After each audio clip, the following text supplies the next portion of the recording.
Headline edition, July 8, 1947. The Army Air Forces has announced that a flying disc has been found and is now in the possession of the Army. Army officers say the missile, found sometime last week, has been inspected at Man.F.U.N.C.L.E, New Mexico, and sent to Wright-Field, Ohio, for further inspection. Headline edition will bring you special reports and interviews in a moment.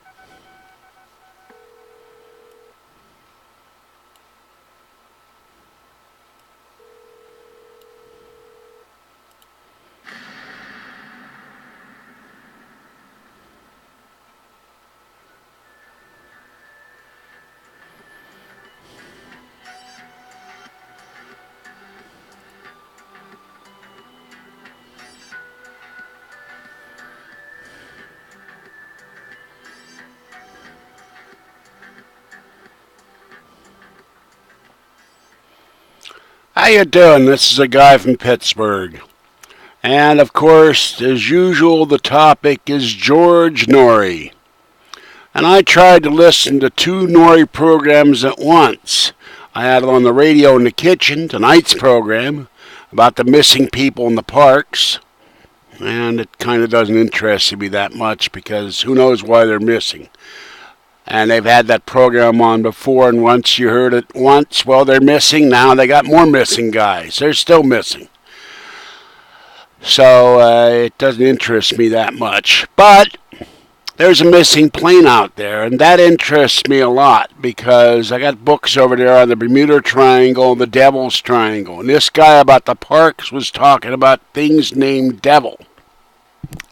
And a Noory caller tonight asked if this could be like in the Bermuda Triangle. I guess she didn't know what the Devil's Triangle, which is a triangular area extending off of Japan. And there's another triangle that's supposed to extend off of Alaska. And I heard some guy on some program the other night that I was watching say it's impossible for a plane to just disappear. It'll always be found. Well, he didn't know what the hell he was talking about. But anyway, they're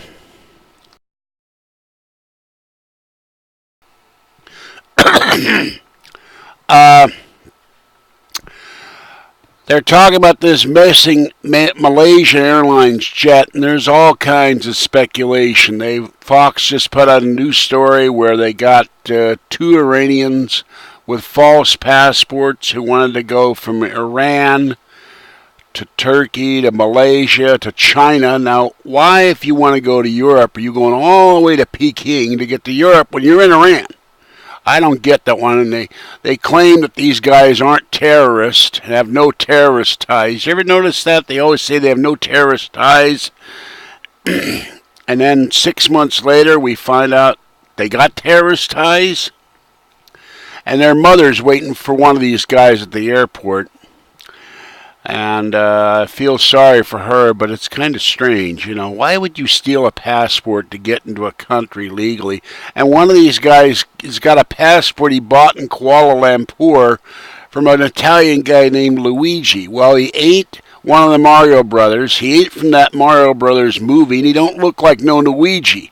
Now, if I saw this at passport control and he was coming into the country, and go ding, ding, ding, ding. Hey, you don't look like no Luigi to me. Hey, what's the matter with you? So I don't get that. This guy says he's Luigi on the passport. He obviously don't look like no Luigi I ever seen. Not an Italian Luigi and not an Italian-American Luigi. But anyway, there's all kinds of speculation here. What happened to the plane? The guest tonight that he had on briefly said that the Malaysians are going to doctor the black box tapes when they find them to make them look good, which I don't get. I didn't know you could doctor black box tapes. Maybe you can. But there's speculation. They've crashed. There's talk about Noory was talking about how horrible it would feel knowing you're going to die. Well, if I was on a plane and we're going to crash in the ocean, I'd be going, oh, you know what, and why me? So, but then I don't go out much on planes that go over the oceans because if something happens, you're over the ocean, you're screwed. I've only watched High and the Mighty about 20 times because it's a John Wayne picture, and I like John Wayne, but I know I've seen most of the airplane disaster movies, and you got big trouble. You're on one of those planes out over the Pacific, and a lot of commercial and military aircraft have disappeared near Japan. And in the past, same as the Bermuda Triangle, with stuff going back to 1946 and 7 and 8, Boac planes and Sea Tigers and all that stuff. So there's things that disappear in both areas all the time, never to be seen again. No wreckage either. They're all talking about they can't find any wreckage. And of course, Nick Redfern's headed speculation they've been abducted by a UFO. I guess you'd have to be a pretty UFO to eat up a whole plane.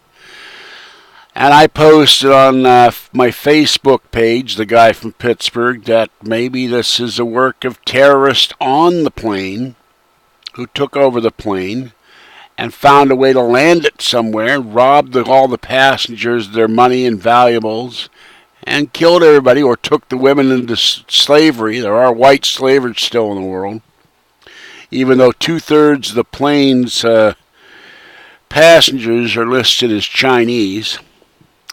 And the other thing I don't get, the Chinese have announced now they're going to redeploy 10 of their satellites to help find this plane. And yet, excuse me, ain't heard word from Obama, not word one, if he's going to redeploy any of our satellites, because we're always told they can zoom down on a license plate from orbit. They can find out where you're illegally parked and write you a ticket, I guess, or find you a parking space if you need one. Why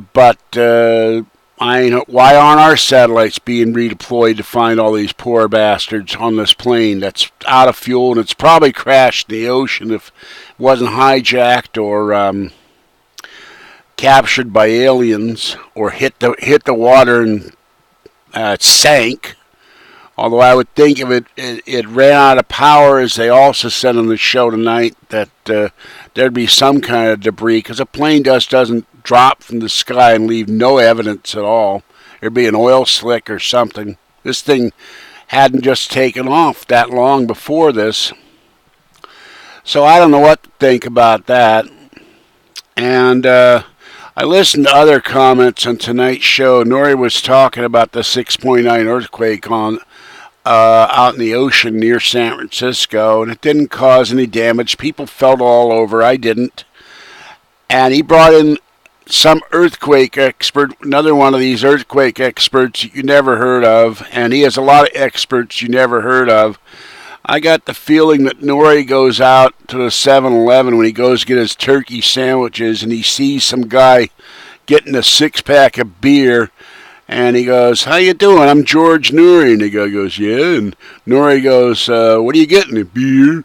And Noory says, "How'd you like to be on-air expert on Coast to Coast?" "Well, what does it pay me?" "We'll give you free beer, free pizza rolls, and a copy of my cookbook." And the guy gets this horrified look on his face and says, "No thanks, I just want beer." And that's how Noory finds his online experts that you never heard of. And speaking of experts, unless the guy's gotten too old, his coast resident expert on earthquakes for years was Jim Birkeland down in San Jose, down that neck of the woods. And whatever happened to him, we never hear from him. I don't know if he's alive, dead, what. And anyway, Noory got this woman, and she talked so fast I couldn't understand half of what she was saying. But Noory sits there like a panting dog, and he says, "Is it going to be the big one? Is it going to be a big one?" I notice that Noory loves the idea of prompting his guests to tell if it's going to be some kind of horrible disaster that will affect millions. Like he waits for it, like he can't wait to have it really happen, then he can comment on his own show. Of course, he's got that new studio in Hawaii coming up. That means he'll be in. She's talked about how he can't escape, where he goes to L.A. and he's in a fault zone. Then he goes back to the St. Louis, to the crap way to America. and he's got the New Madrid fault over there ready to go off. Now he's going to go to Hawaii where they got an active volcano, and knowing Noory, he'll say something some night that will piss off Pele, the volcano god, and the lava will come down and engulf his studio with Noory in it, or at least set fire to his mustache. So I figure he's got triple jeopardy there, where no matter where he goes, some calamity is going to befall Noory. But I just don't get the creepiness of, is it going to be the big one? Is it going to be the big one? And if it was the big one, I'm screwed because I'm 8 blocks from the bay, so that's going to ripple out over here. But who knows? The 6.9 earthquake they had 2 days ago didn't feel it at all. I think it depends on where it hits and the density of the water. I know there's earthquakes that have happened in Piedmont. That's 20 miles away that way. We've felt them. I know there's earthquakes that happen in Hercules, about 10 miles that way, and we felt them. This whole building, all 3 times, this building swayed. That guy Campion, who owns a radio station in Oakland, twice a couple of years ago, he said the world would end. I think he did it in May, and at 7:05 in the evening on a Saturday. Well, at 7:05, I'm sitting here in front of my computer, and my computer and the building start doing this, and I went, whoa. Guy predicted the end of the world. Could this be it? Well, it wasn't it. Then he said his calculations were wrong, and I've noticed all these guys, their calculations are always wrong, so they come up on another day.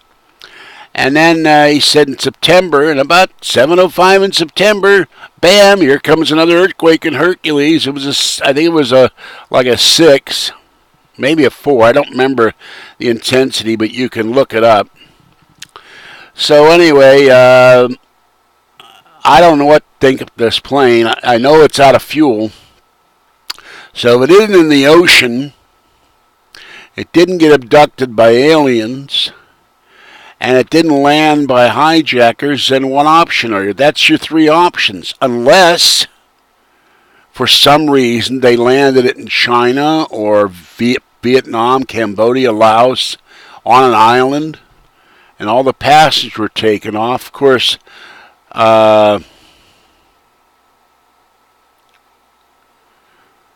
40 some years ago, I would have thought it would have been Thrush that did it. And where are Napoleon and Neil? You need them because they'd find out in a hurry. And I wish Bob Vaughn and David McCallum well. I don't know how well this new movie is going to be. I saw the first pictures of these 2 guys. One guy is Napoleon Solo and one guy is Ilya Kuryakin. And first of all, it's kind of sacrilegious to have an Ilya Kuryakin without blonde hair. It just doesn't look right. So anyway, Noory talks about that. And there was something else he talked about. And I can't remember it right now. But that's my thoughts on it. Of course, I could make a bad joke. Oh, hell, I will make a bad joke. They ran out of coffee. Panic ensued on the plane. A fight broke out. They broke into the cockpit, and that's why the plane crashed, because they ran out of coffee like you see in Airplane and some other references. But that would be a bad joke, and I'm sorry for telling it, but I couldn't resist. I don't know what happened to this plane. I think we're going to find out fairly soon, but they're looking for this thing. There's a lot of ocean to cover, and I don't know what they're going to do.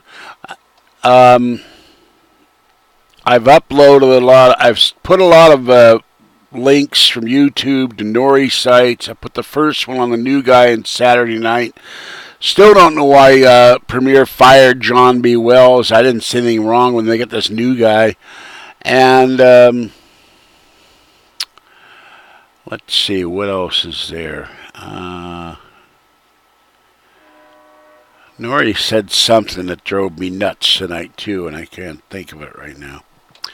But I'll think of it later. I'll find it and come back to it, I'm sure. But this is a really bizarre story.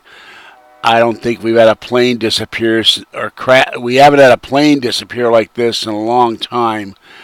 But you'd think that with all the satellites we got in orbit, the Russians, I don't hear any Russians satellites being redeployed to look for this thing either. What's Putin doing? I guess he's too busy taking over the rest of Crimea. The Ukrainians say that he's moving troops into other parts of Crimea and taking over the whole ball of wax. So how that's going to work out, of course, we ain't going to do nothing to stop him. But that's the name of that tune. Well, anyway, I've been doing all that. That's why I'm not doing so much stuff on here, because I'm posting on there and listening to broadcasts as quickly as I can. I wish I could hear 2 broadcasts at once, but it's too damn confusing. So this is the guy from Pittsburgh. I will definitely catch you next time, and I'll talk to you later. I hope they find this plane or find out what happened to it, because I know there's a lot of anxious families waiting to hear some kind of word out of it. Okay, I got to switch to the thing here. Hold on. Give me a minute. Okay, there we go. I wish I could find a way to fix this. I don't just keep switching back and forth. All right, catch you next time. Bye-bye.